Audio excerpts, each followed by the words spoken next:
Rahul Singh, Head of Research, Standard Chartered Securities, who joins us on the show right now. Rahul, good to have you. What's your own sense? Has the market adjusted enough, or there's perhaps some more to go for the market to look a little bit more attractive on a relative basis?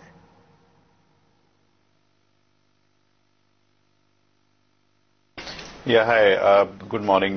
I think the market is adjusting to the fact that the present government is obviously adopting a strategy of noiseless reforms rather than the big bang reforms which everyone hoped for. So there is some correction to adjust for that.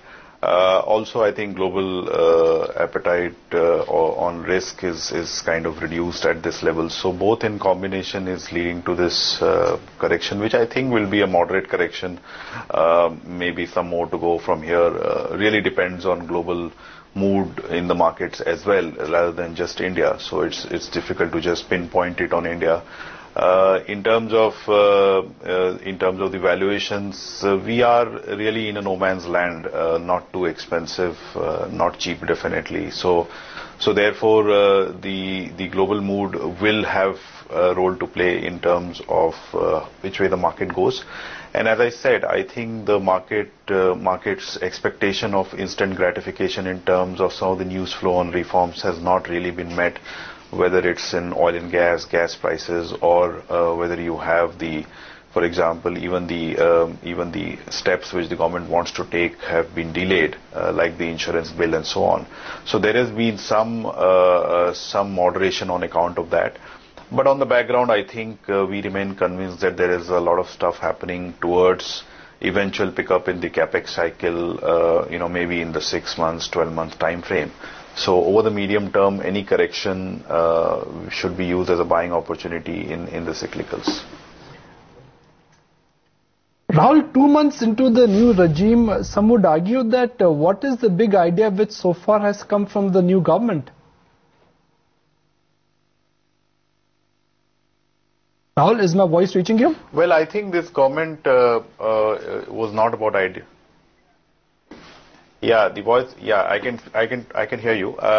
I think the big idea of this government, at least in our mind, was never about big bang reforms or big curtailment in subsidies or anything of that sort. It was always about execution, and there I think the government is showing enough promise in terms of just getting down to work, putting things in place, whether it's making some things online or having serious discussions on what the bottlenecks were and removing those bottlenecks. I think it will take time for it to show results. Maybe it will start showing results in probably road sector first, maybe cement and long steel demand first, and eventual pickup in the capex cycle only later.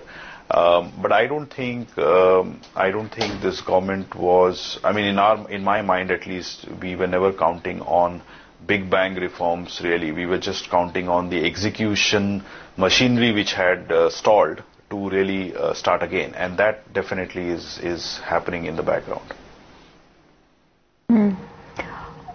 What about where is the opportunity in the market from an alpha perspective? What do you think it looks attractive on a relative basis?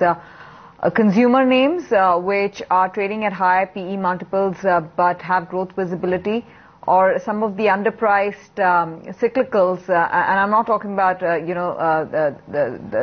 consumer side of that market, which is autos, but Raji, the infrastructure names which have run up, but there is still not so much clarity on growth.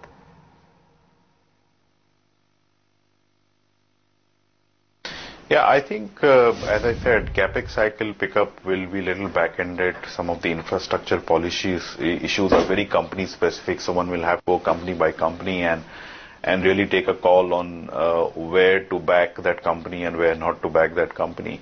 I think at a slightly more top-down level, the consumer discretionary side is looking interesting because we have seen early signs of the sentiment improving. We've seen inquiries, for example, for car demand, the inquiry levels going up for companies like Maruti. Also, I think the demand for steel and cement from construction point of view we'll start seeing some results post monsoons in the next 3 to 6 months. So that is where the opportunity is. Cement is not cheap, but it could be entering into a 2 to 3 year bull cycle of prices and margins which may not be fully discounted in valuation. So we will be buyers on correction in cement. Similarly, steel, we have seen not only the Indian steel demand, Indian steel prices going up, even in Europe, the margins which have done all the global players have been declaring have been pretty good. So someone like Tata Steel we like. So that is where the opportunities are. Otherwise, you're right. From a 3 to 6 month point of view, the opportunities are very, very less right now, given that the stocks have run up in the capex plays as well as some of the infrastructure plays, and the real activity will take that much time, at least that much time, to really start showing some sign of action. What would be a contrarian theme in this market, if there is one at all?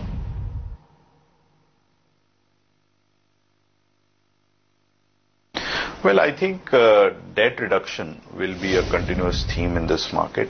You will see definitely all the companies with high leverage coming and raising equity and refinancing of debt at cheaper terms and so on as a continuing theme. So balance sheet repair is going to be a theme for the next 2 to 3 years, and that cuts across various sectors. Obviously, there are some sectors which are more leveraged than others, but clearly infrastructure and infrastructure is one sector where this is much more prominent, and real estate.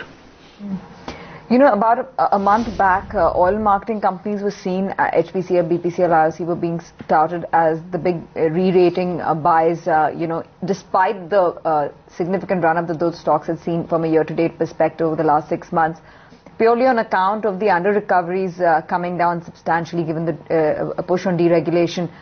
Is that still a strong, is there still a strong case? Is that still pretty much a recommendation at your end, given the structural change in the business?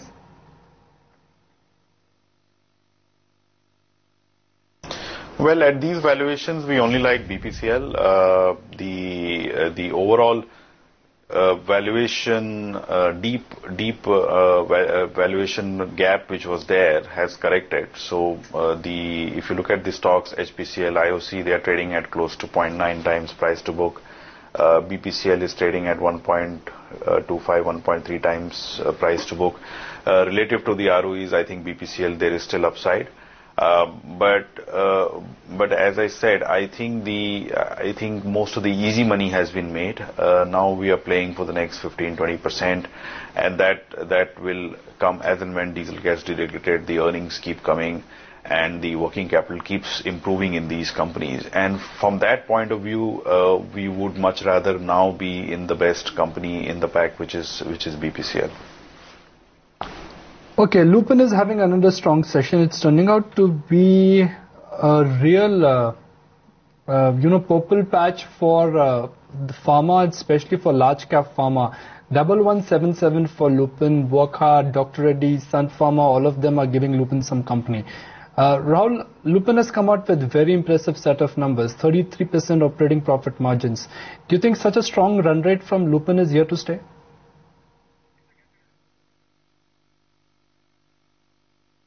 Okay, we'll just go back to some important flashes, and they're coming from Central Bank of India. They are looking at selling some of the non-core assets, and they're looking at selling their stake in IL&FS via bidding.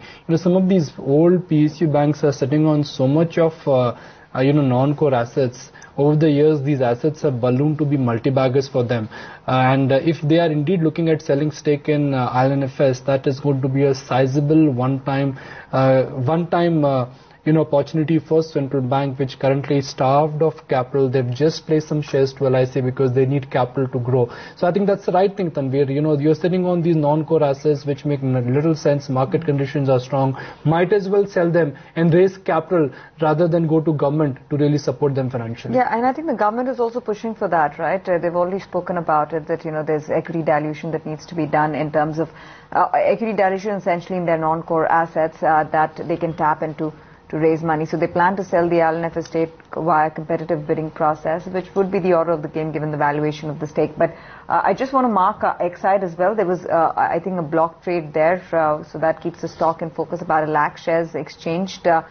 about 0.7% higher, nearly 0.8 for Exide. Ashwini, a quick chart check on this one, on Exide. The overall auto ancillaries look fairly good. So here I think we could expect targets of 185 to about 190. A stop around 155, 160 can be placed.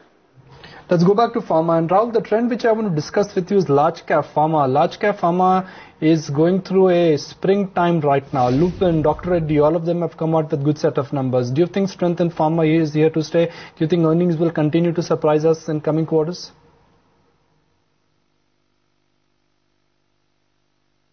Oh yes, we have for the next 2 years, in fact, a 15 to 20% kind of earnings growth rate projected for most of the large cap pharma. So we continue to like all of the space. We actually like Lupin, Dr. Reddy's, followed by Sun Pharma. Cipla is more of a back-ended growth, so there is obviously a lot of investment happening, transformation happening, and we could see growth little bit back-ended in FY 16-17. But there is promise there too. So although the valuations have re-rated from the 18 to 22 range to more like 22 to 25 range PE 1 year forward, I don't see any reason for these to derate really, because the earnings growth rate keeps coming, the ROE trajectory is moderately upwards, and more importantly, the companies are making the right moves in terms of either investment in R&D, which is someone like Dr. Reddy's, or just the way they have been able to take some critical inorganic decisions like Sun Pharma. So they are making a move to the big league, and which is why the valuations have moved up. We really don't see too much material negative on the horizon for the next 1 year for the valuations to really derate from here, apart from obviously market as a whole, but nothing sector specific which can spoil the re-rating which has happened. You know, in my previous question regarding the oil and gas space, I missed asking about ONGC, because that's a key beneficiary from both sides. Of course, the gas price becomes a key trigger for the company, but given the subsidy burden and the changes happening there for oil marketing companies, is ONGC a buy at every dip?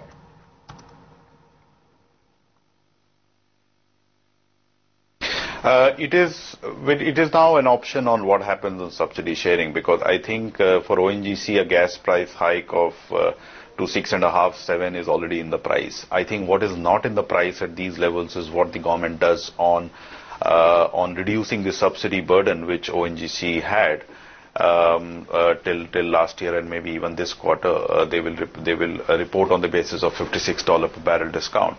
I think if the subsidy keeps reducing, we have more upside there, but we are waiting for visibility there. And I think the government is right now in a position where they first have to decide on the gas price. I think that's the most important decision pending for them, for which they've already said September end is the deadline.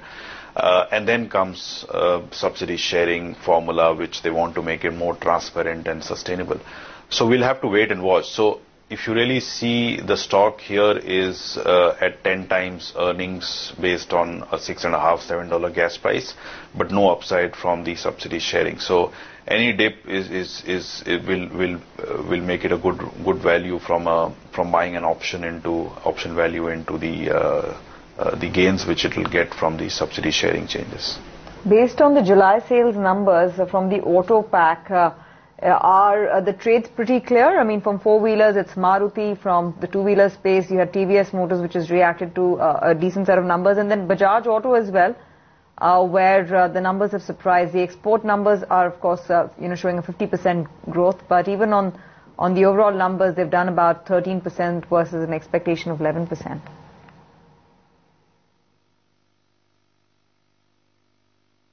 I think the whole auto space is looking very interesting, because valuations have not gone out of hand and not into crazy levels, and we are beginning to see the pickup in the demand. So our picks will be more Maruti and Hero Motors, and that is what we will stick to. And I think even Hero Motors, the numbers were pretty decent. So therefore, the space is looking interesting. There are obviously dynamics within, say, two-wheeler space where HMSI consistently is is gaining market share more at the expense of Bajaj. So we need to watch out for that. But yeah, Maruti looks probably a better and probably the top pick in that space from our point of view.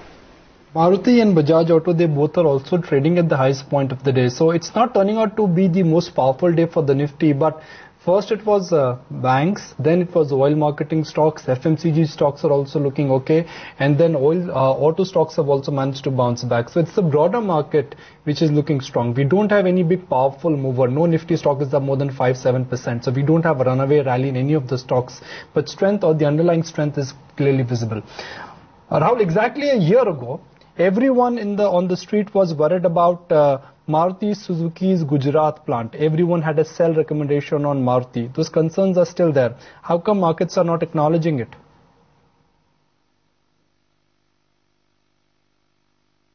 Well, I think the markets obviously have that at the back of their mind. I don't think the market has completely taken that out.